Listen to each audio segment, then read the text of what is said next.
My name is Lori Zabata, and I'm a proud JWU alumna and the Director of Alumni Relations at Johnson & Wales University. Thank you for joining us for tonight's discussion, Where Do We Go From Here? A conversation about race.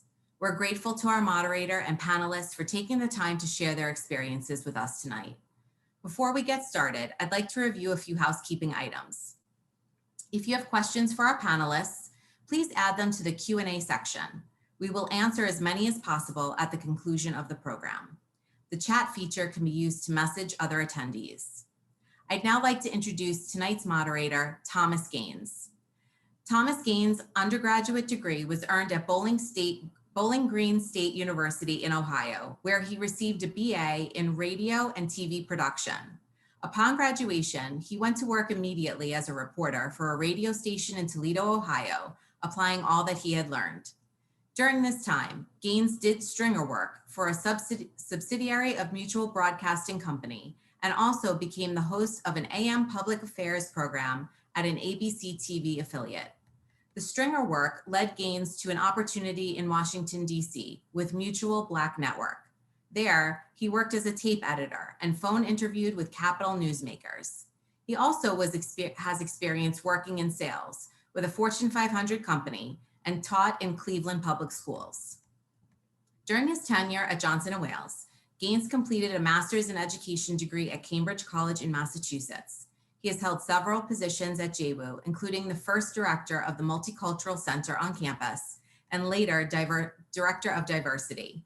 Today, Gaines continues as an associate professor in the English department and is one of the first 2 Bridge faculty fellows, working alongside Marco McWilliams on issues related to racial injustice on the Providence campus this spring.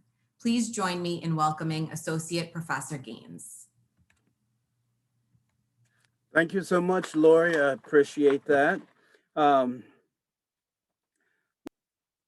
thank you, Lori, and welcome to our panelists and the attendees. Once again, before I introduce the panel, I'd like to reiterate that this discussion is being held in celebration of our Black History Month and is the start of our alumni and student dialogues. There will be others. I'd also like to remind everyone that we'll be entering this discussion with a desire to learn from one another. That's really what this is about, learning from one another. Well, if you're responding to another person's statement in the chat, please be respectful of what you say and how you word it. Take the lessons with you, but keep the confidentiality of the details of our discussion. Now, I'd like to ask each of our panelists to briefly introduce themselves. So, Elána, if you would go first. Good evening, everyone. Elána Frazier here. Simple, I'm passionate about initiatives that promote diversity, equity, inclusion, innovation.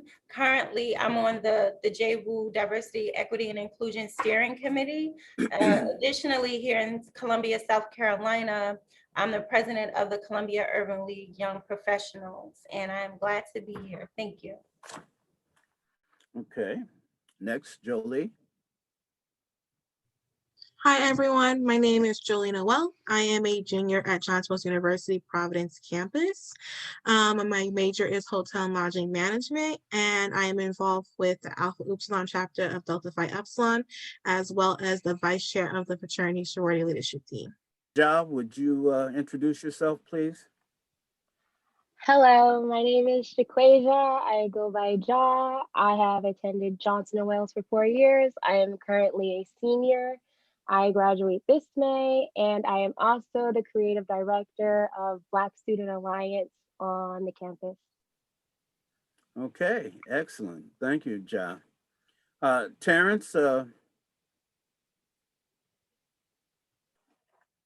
if you would continue to work on that. And we're going to go ahead and get started with our questions, and we'll get the technology worked out with Terrence there. Well, to get started, As it is Black History Month, who was one of your African American role models? Let's start with Lana. Do you have a favorite? And yeah, thank you, Terrence. That will stop the feedback. Elána, a favorite African American, a role model that you've looked up to? Sure. There are several. For the sake of time, I'll name one, and I know it probably sounds cliche, but I'll start off with Reverend Dr. Martin Luther King Jr. When we look at history, and we compare the times, it's a lot to put, to not only advocate for yourself, but put the weight of advocating for someone else on your shoulders. And so when we think about individuals who stand up for our communities, who fight for our communities day in and day out, that's more than an honorable mention. And so, yes, Dr. King. All right, excellent. Thank you. Jolie? For me personally, there's plenty, but I don't know if she's like, historical figure, but for me, it's personally, it's Michelle Obama. I was one of those recipients who was a low income family, and she started the free lunch or reduced lunch program for public schools. And so that was a helpful hand for me personally as a kid and with a single mom who couldn't exactly afford to pack my lunch, let alone pay for the lunch itself at the cafeteria, as well as the other options of having that outreach of healthy eating for the kids and the diverse communities, as well as, helping with the healthcare initiative and making sure that, there were better outreach programs, initiatives for students to understand that they're here for us and they hear our voices.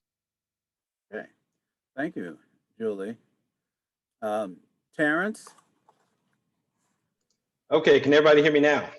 Excellent. All right, there we go. Sorry about that. So just again, Terrence Williams, class of '89. I head up HR for a nonprofit organization in New Jersey called the Community Food Bank of New Jersey. Just so happens that I also just completed my doctorate degree in organizational psychology and leadership. And this area, meaning diversity, equity, and inclusion, happens to be something that I studied quite extensively in my doctorate study. So happy to be here tonight and happy to answer the question. So my current hero right now would probably be, and I'm just thinking, in terms of voice and being heard, James Baldwin, who happens to be one of my all-time favorite both authors and prolific speakers in terms of, collectively galvanizing a movement as he did with the civil rights movement, as well as, someone who just, has spot on hit the issues that we were challenged with then and we're still challenged with now. And if you listen to any one of his recordings today, who knows, even next year, it's still relevant. And so I just, appreciate the fact that we've had, sort of momentum and motivation around some of the more recent events. But again, he's somebody who I think about at the moment. Okay, thank you, Terrence. Ja?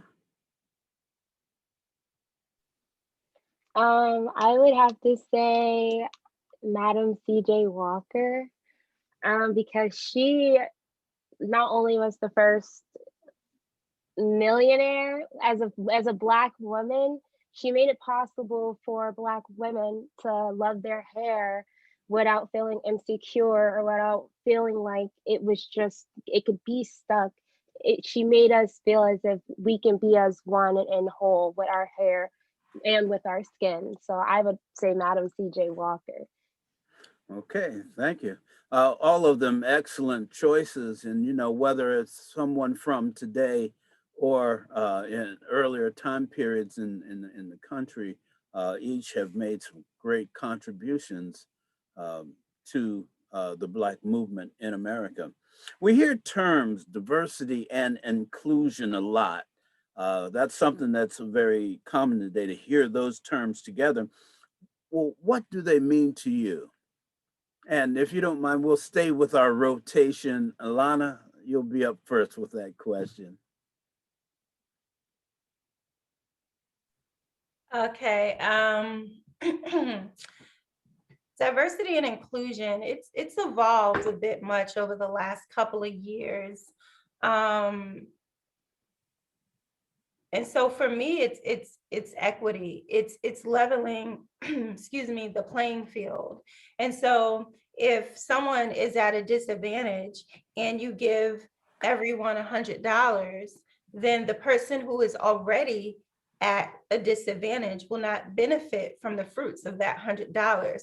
So diversity, equity, and inclusion is leveling the playing field and then building from there.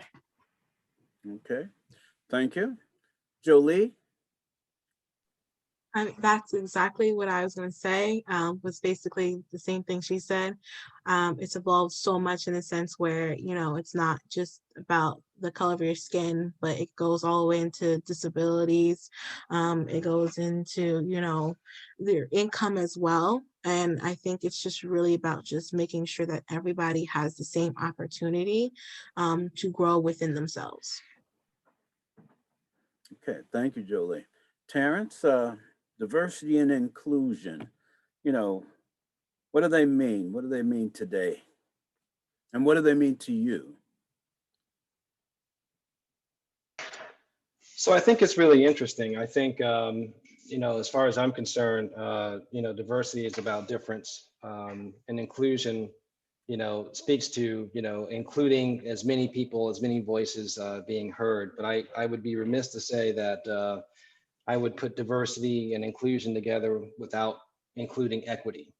I think in most cases, the reason why we think about diversity is because of the fact that we're trying to understand where there might be treatment because of the difference.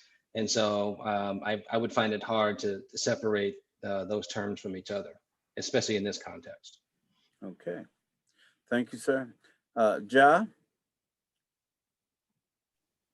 I believe that diversity, it's exactly as he just stated. Diversity is kind of just like what makes us all unique, and it does go deeper on a scale than that. And inclusion itself is just we all get to have a voice. We all get to make a change and not get picked out and cornered and differentiated in any type of way. Okay, thank you, thank you. Our next question here is, tell us about your experiences with social inequity and whether or not you've ever experienced it.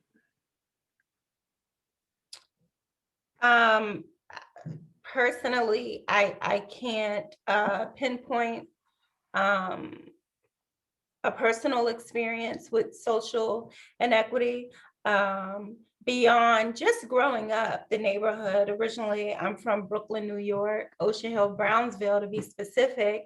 And although I was afforded opportunities, I grew up in what you would consider the hood. There were, individuals who didn't have resources, or their families didn't have the means to take vacations every summer.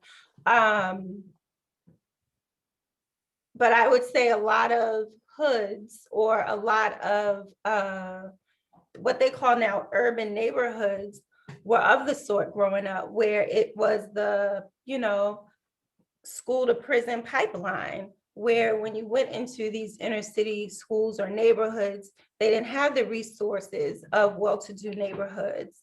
And so we've seen, change with gentrification and things like that, but it's still happening.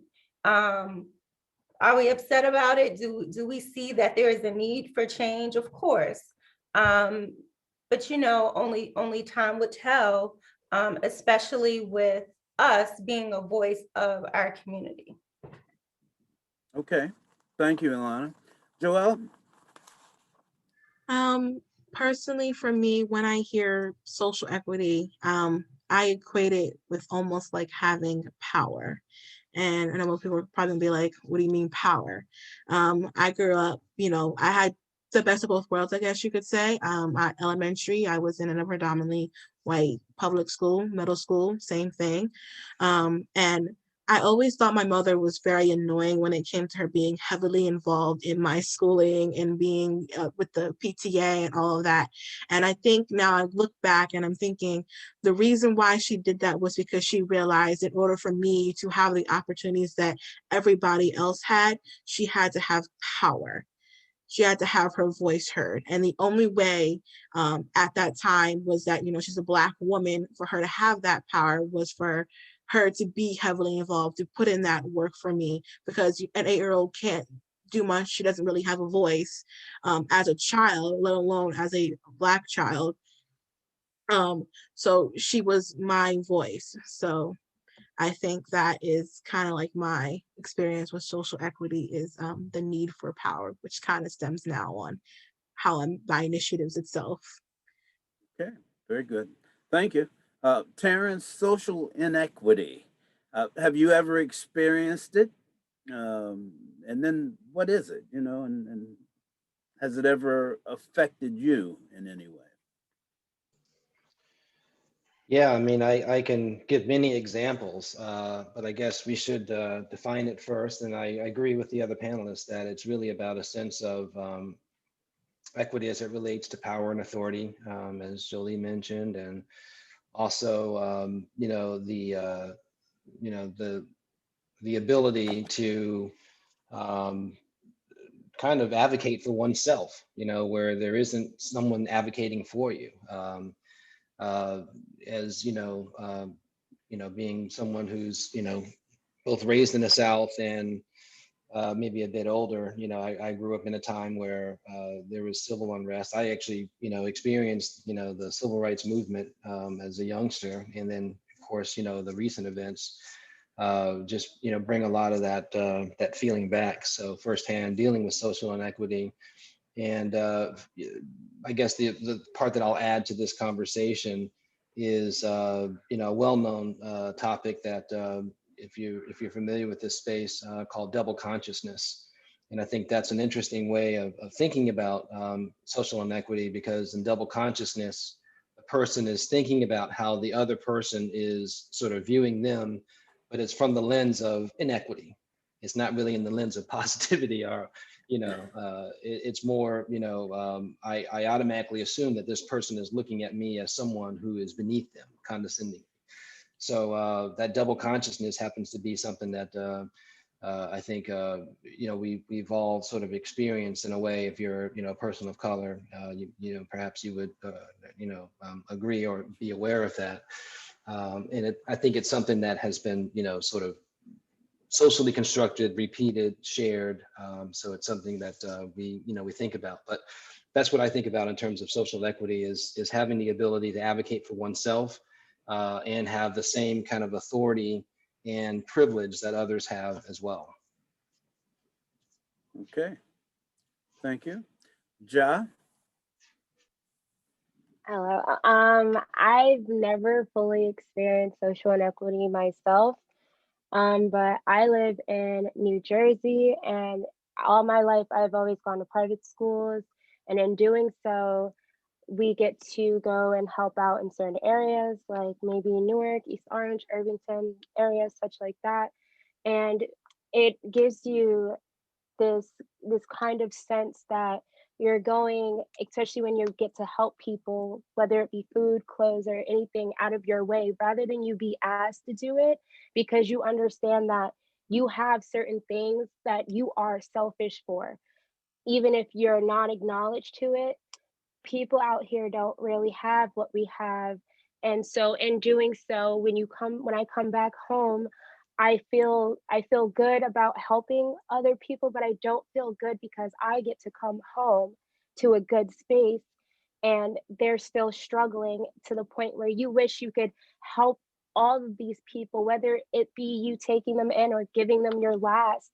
But it's just you learn so much. So you come back with a sense of understanding that you can still help people and not have to feel too bad about their situation, and know that things are going to get better, and it's okay. Even if it's not okay, it's your job to be there because you have more to offer, and not be selfish about it.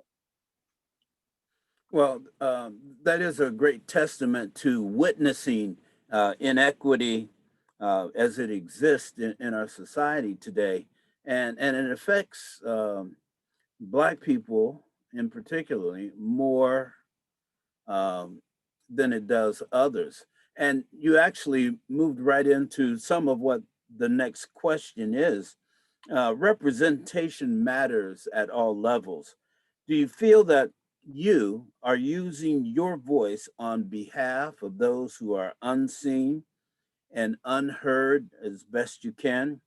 And how can we encourage others to make the same efforts?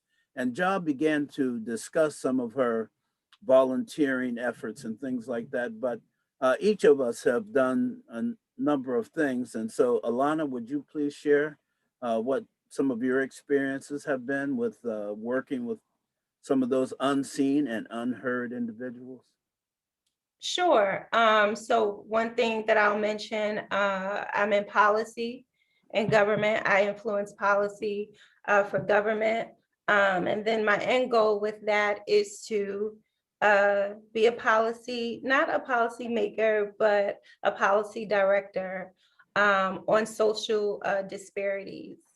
I am also on the Johnson & Wales Diversity, Equity, and Inclusion Committee, Steering Committee. Well, where I work with the president and provost to implement best practices at the different campuses. And I'm also president of the Columbia Urban League here in Columbia, South Carolina. I do a lot of community service and advocating for individuals who don't have the resources or who don't even know that resources exist that they could ask for, and making sure that they have them. Is it life-changing overnight? Absolutely not, but we do move the needle. And so it's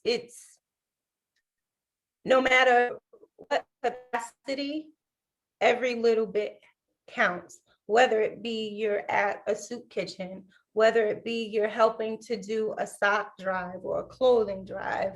No matter what it is that you do to move the needle, it's impactful.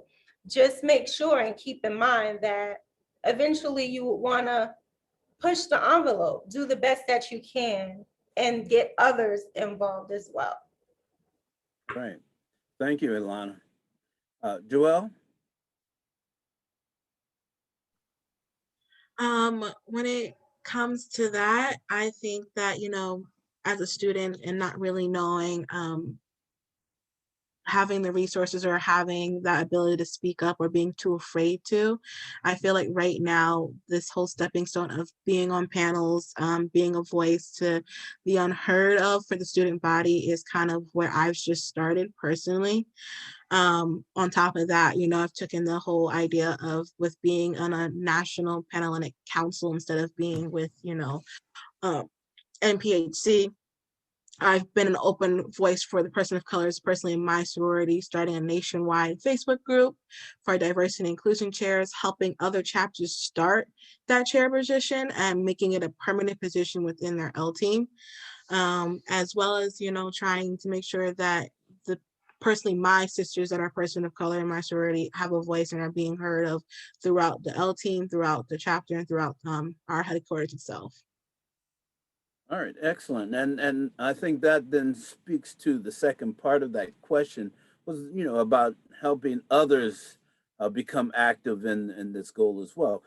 Terrence, by virtue of some of the work that you're doing, at the food bank, that's right up your alley. But could you explain a little more about some efforts that you have made and that you may have encouraged others to make towards helping those who are not seen and don't really have a voice?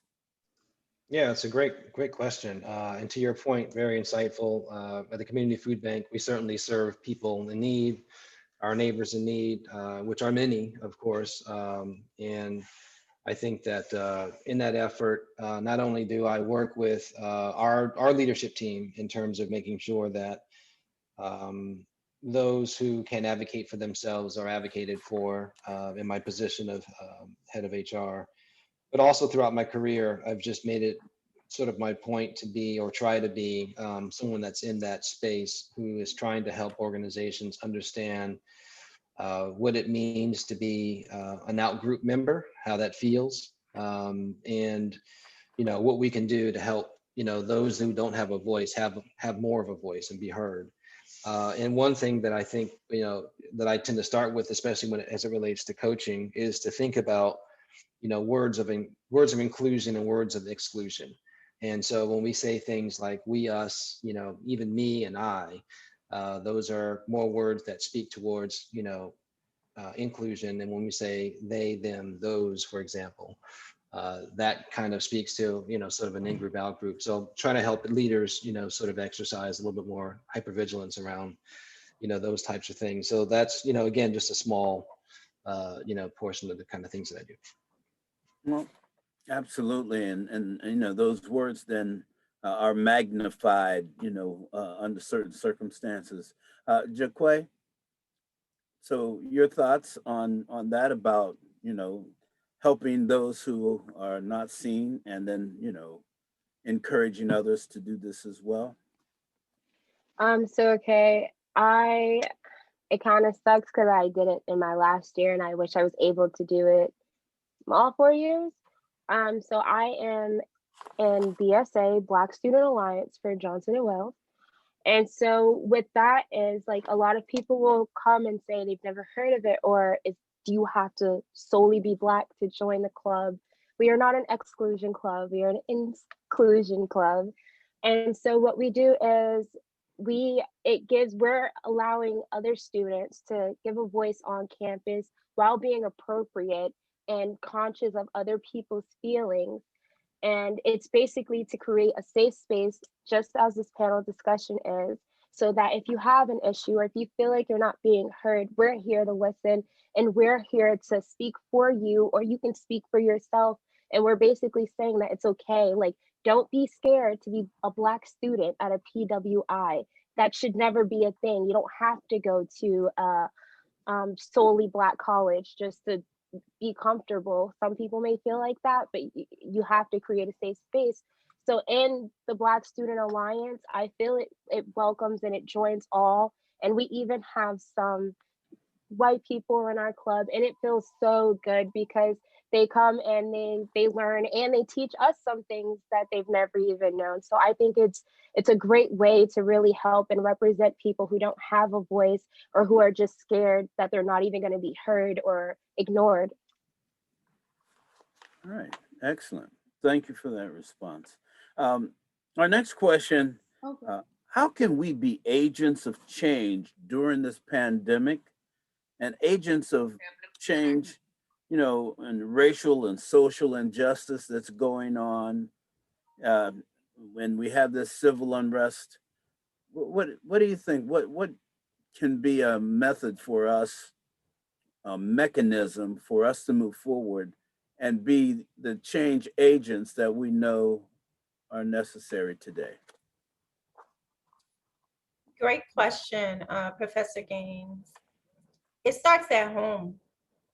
Educating ourselves, educating our peers on what's around us. I'll just give this, I'll give a couple of examples. Johnson & Wales had posted a statement in the summertime once the George Floyd situation happened. And was it unfair? It was. Were we grateful that Johnson & Wales acknowledged what happened? We were very grateful.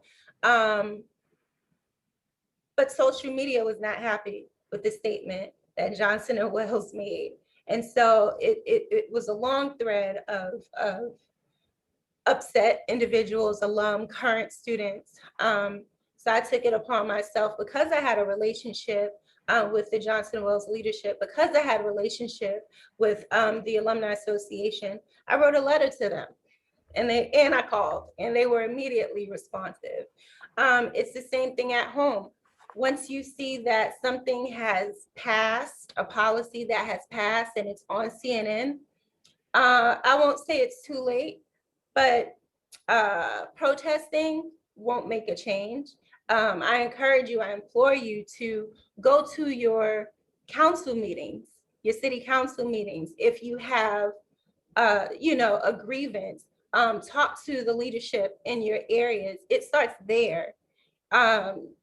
Going to not the police precinct, but there are citizen advisory committees that you can talk to before incidents escalate, before things happen. If the police force, they use too much force, well, we need to have a meeting about that. So a lot of it starts at home. And so I encourage you all to educate yourself locally. And just because something is passed federally or within a state doesn't necessarily mean that it automatically happens locally.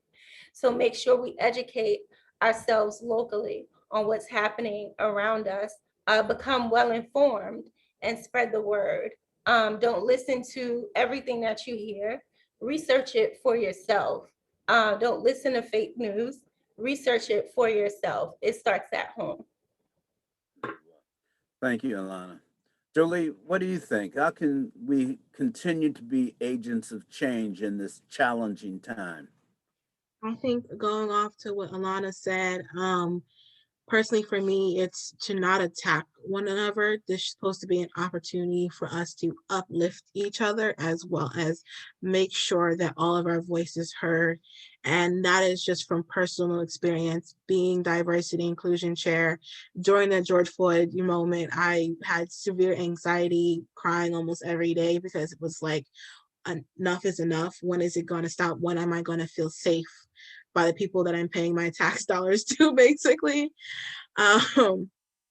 And I say that because when I decided to do an Instagram post with my sisters in order for us to raise that awareness, I basically told them to do the white paper saying I am a minority ally. And I told them, please choose a hashtag that suits you best.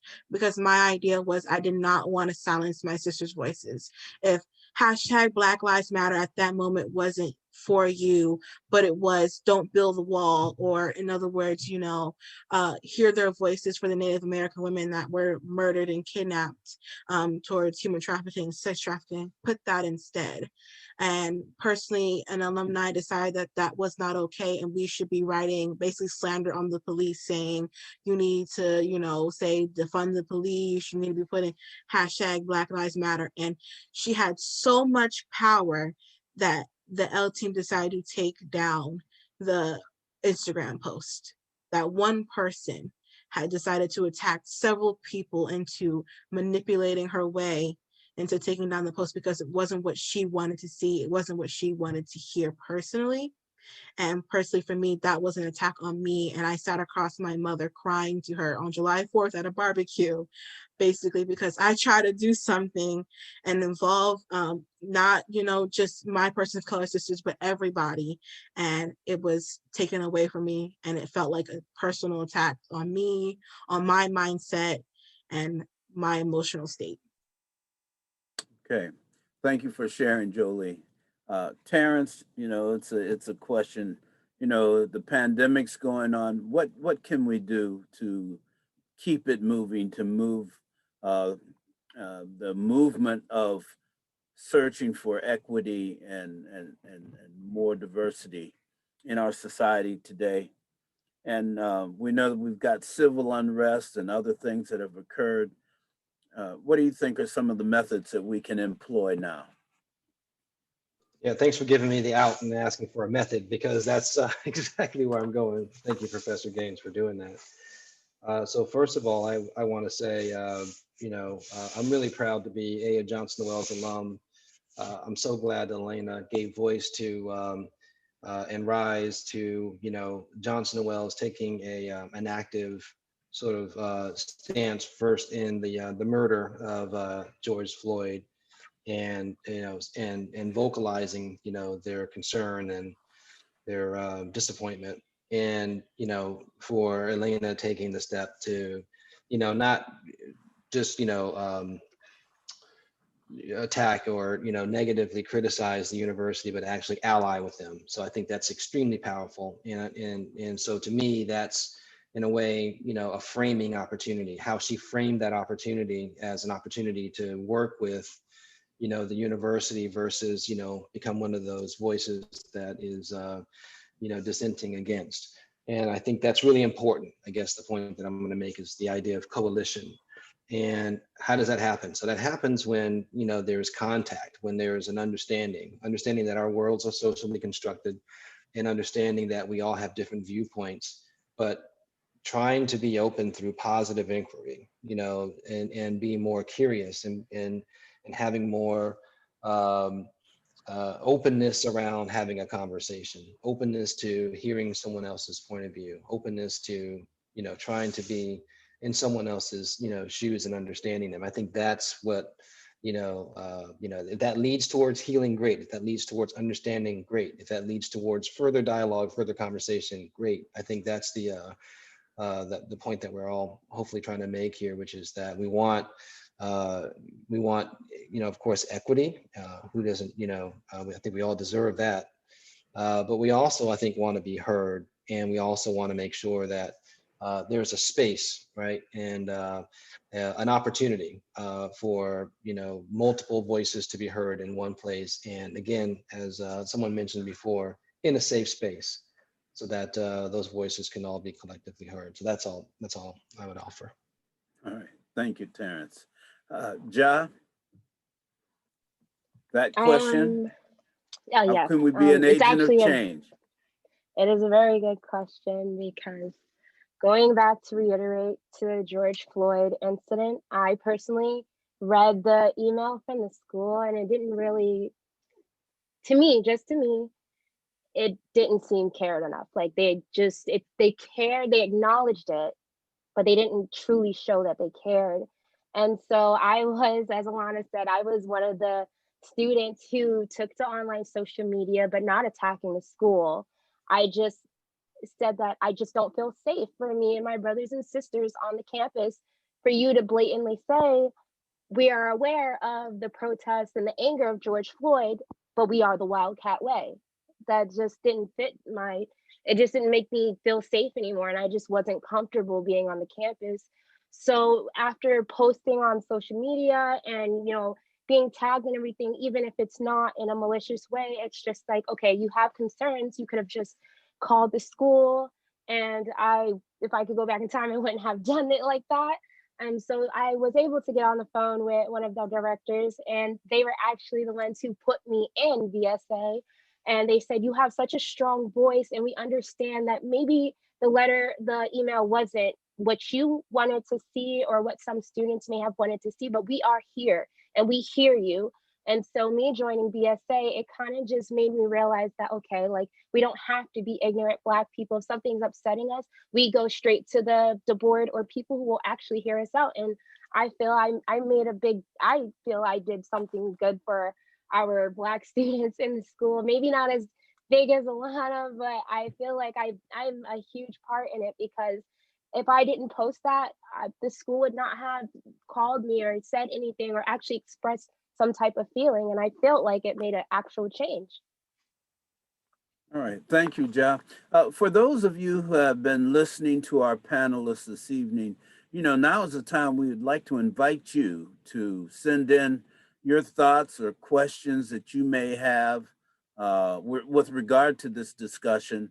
Remember, it is Black History Month, and this is an opportunity and the time when, we and Johnson & Wales has opened the gate, opened the doorway for us to begin to discuss these things. And we want to hear from you, those of you who are tuned in with us this evening. And so while those messages are coming in, the last question that I had for our panelists this evening, and we'll move along, and we will break if we need to, because we do want to hear from the other listeners, the alumni and our current Johnson & Wales students. In what ways can we be a part of the solution of closing the equity gap? And that really begins to hit home. We're here in the seat of education and what we're talking about, but how can we as individuals, so whether we're alumni or current students, what do you think are some of the ways that we can accomplish that?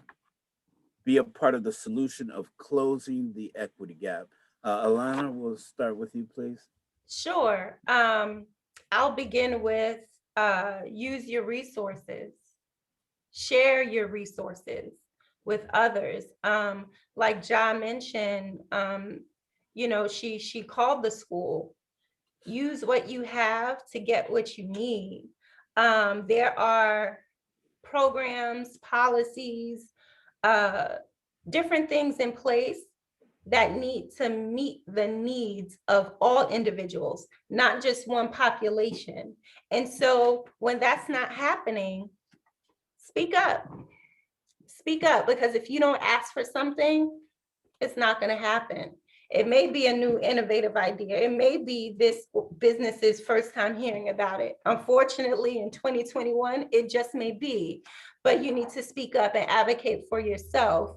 Additionally, like Terrence mentioned, coalitions and allies, task forces, and overall accountability.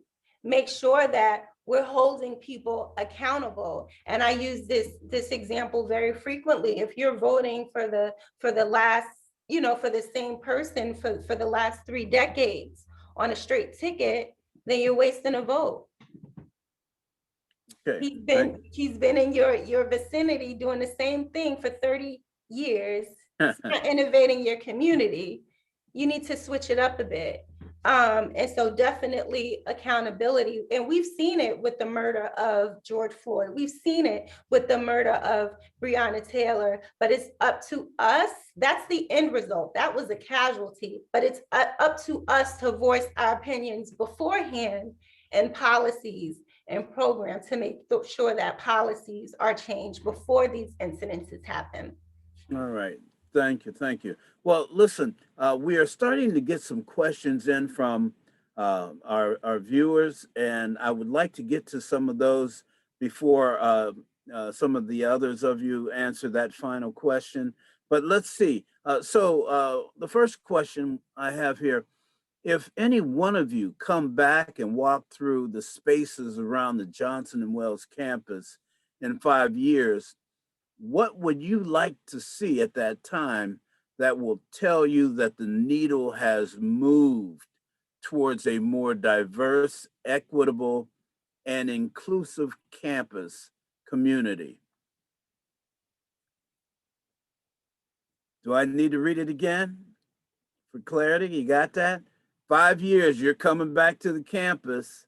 What do you want to see that will indicate and show you clearly that the needle has moved, that there's been some growth with regard to diversity and equity on the Johnson & Wales campus? That's a great question. I'll jump in. Oh, okay, go right ahead, Elána. I'll jump in because it was a little bit of silence. I would say a diverse board, a diverse leadership team. I honestly feel that no decision about me can be made about me without including me. So if you don't look like me, if you don't speak the same language that I speak, you can't make a decision for me. You don't know what my experiences are.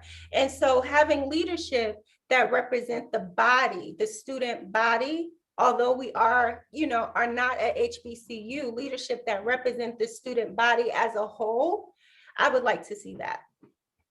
Okay, thank you, Elána. Jolie, you're nodding your head. What are your words for that? I agree with absolutely everything that she just said.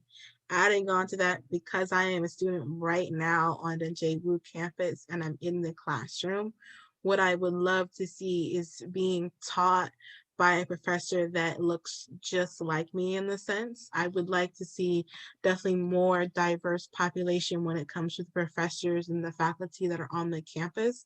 And also I would like to hopefully see, even if that doesn't happen so quickly, is seeing, you know, the white professors and faculty have correct training on how to talk about the subject when it comes to African-American history, slavery, Jim Crow laws, segregation, correct training on how to talk to us about it, because, you know, we've heard it firsthand from our ancestors, from our grandma, our grandfather, our parents. In my head, there is nothing that this white person can say to me that I already have not heard of it. And sometimes the language they use makes it almost seem nonchalant.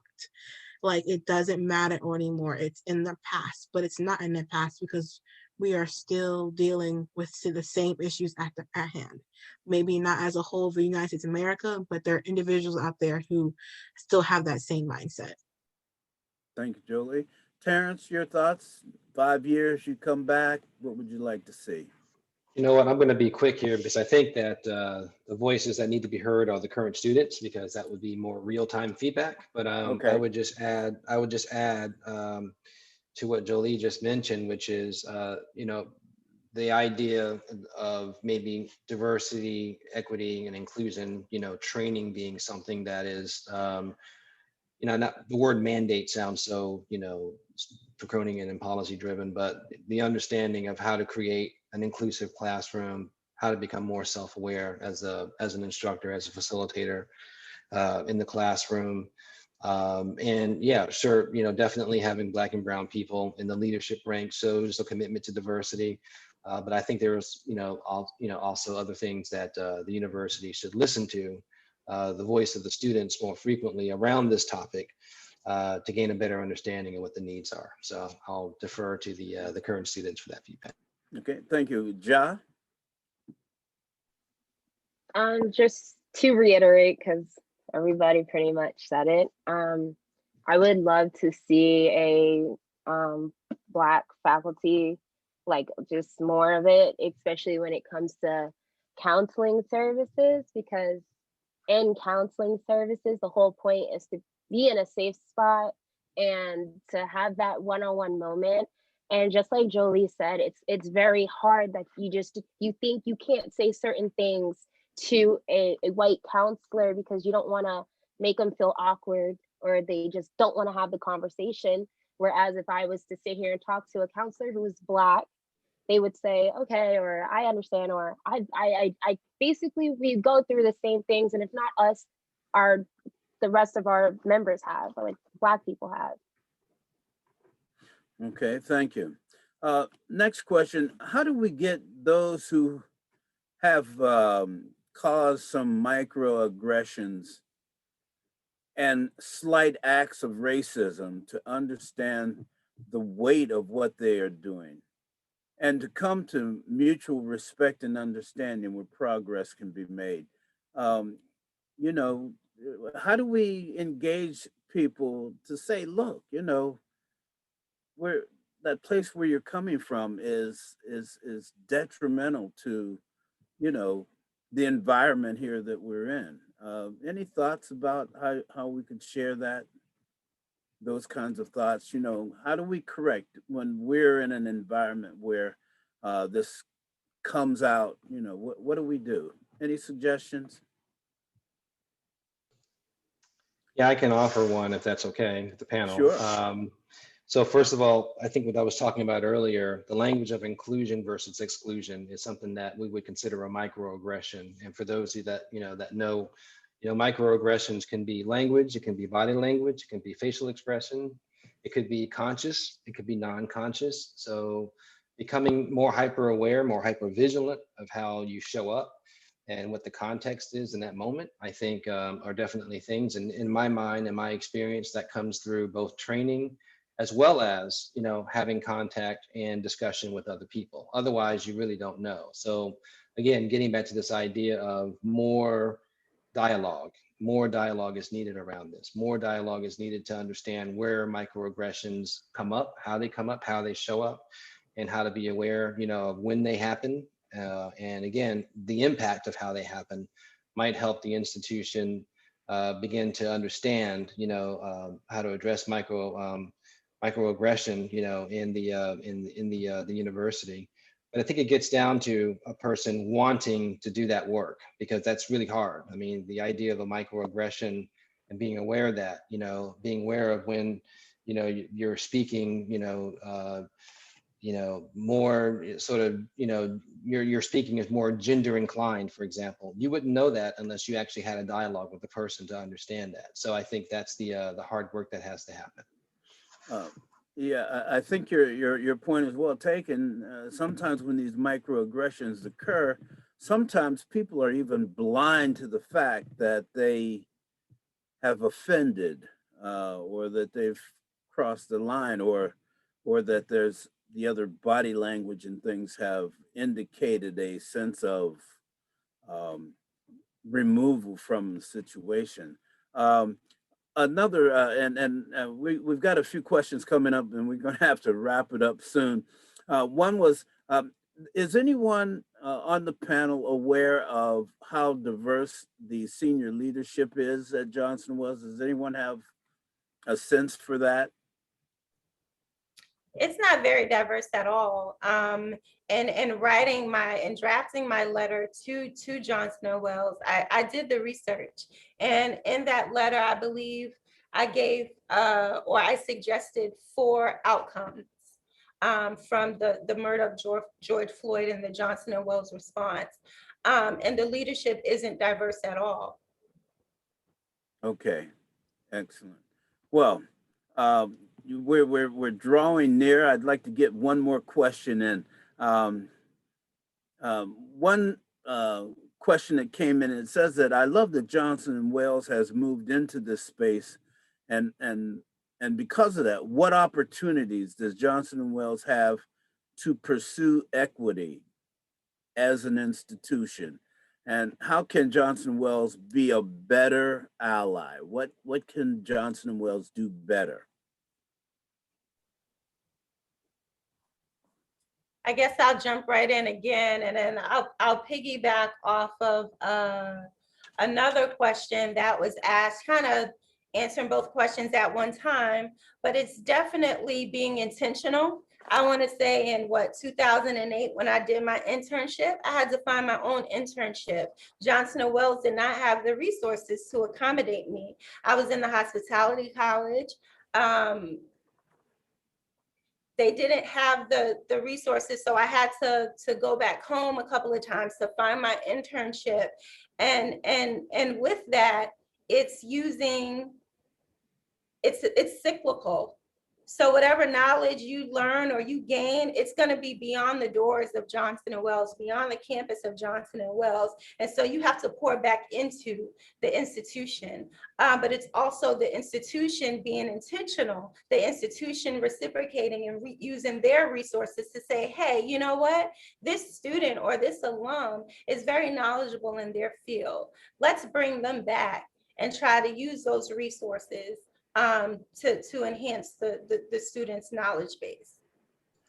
Thank you, Elána. Terrence, this does speak to people in your caliber and situation. That's how can Johnson & Wales be a better ally in helping the Black and Brown students who are here? I love this question. This is a great question. It's directly aiming at the university and speaking to an action that they can take right now. And one of the most, I used to work for the university. Some of you may know, I was the head of alumni relations, and really proud of this institution. I had a great experience when I was there in the 80s. And when I was there, by the way, there were only a handful of Blacks. I mean, when I tell you, there was probably a dozen of us that were there. And of course, it got better and better over time. So I appreciate this question. So one of the things that I did when I was the head of alumni relations was that I met with all of the international students, and well, not all of them, but a handful of international students that were, sort of a focus group for them. And I just was asking questions. I was just curious to know what their experience was like. And from that conversation, I got a ton of insight And so what I would encourage the leaders of Johnson & Wales to do is to think about that. Is there a way that they can get insight through focus groups? Is there, an opportunity to survey, both current students and alumni and get a sense of what the alumni experience was like, being a student of color at Johnson & Wales University, and then what's the current experience look like, and figure out how you learn from that. But I think that's the quickest way to gain an understanding of what the realities are for those that are in, the current seats and those that experienced, the Johnson & Wales experience while they were there. So I think that's just one suggestion. All right. Thank you, Terrence. Well, believe it or not, our time is just about up, and the hour seemed to have gone by so quickly. I'd like to thank you all for such an informative discussion here this evening. It's really been a pleasure to be a part of this with you. You've certainly given us a lot to think about, and those questions that came in, we'd like to appreciate and show you that we let you know that we appreciate the questions that have come from some of our alumni. I'd also like to thank the alumni and student attendees for joining us this evening. I hope you found this discussion to be constructive. Please be aware that this is just the beginning of some conversations that will be held. There'll be more like this. I want to assure you that there are a number of university initiatives in the works. Some of these include a minor in gender studies, and soon we'll be opening up minors in race and ethnicity studies, community justice, and global studies. We also have working groups formed with individuals across the campus to work on issues such as recruiting and retaining faculty and staff that better represent the student body, training all employees on issues relating to racial justice, bias, and inclusion, providing mentorship programs for students around shared social identities, updated language and resources throughout course materials here at the university, enhanced programming. We also have created the Bridge Faculty Fellows Program, which will identify experts on campus and in the community to contribute to addressing racial justice here at Johnson & Wales. Please stay tuned for more formal communications around the steps that are being taken. Thank you again for your attendance. Have a wonderful night. I hope you enjoyed this. It's just the first of what's to come here at the university. So we thank you for joining us, and we bid all to have a great night. Be safe, be healthy. Thank you, and bye-bye.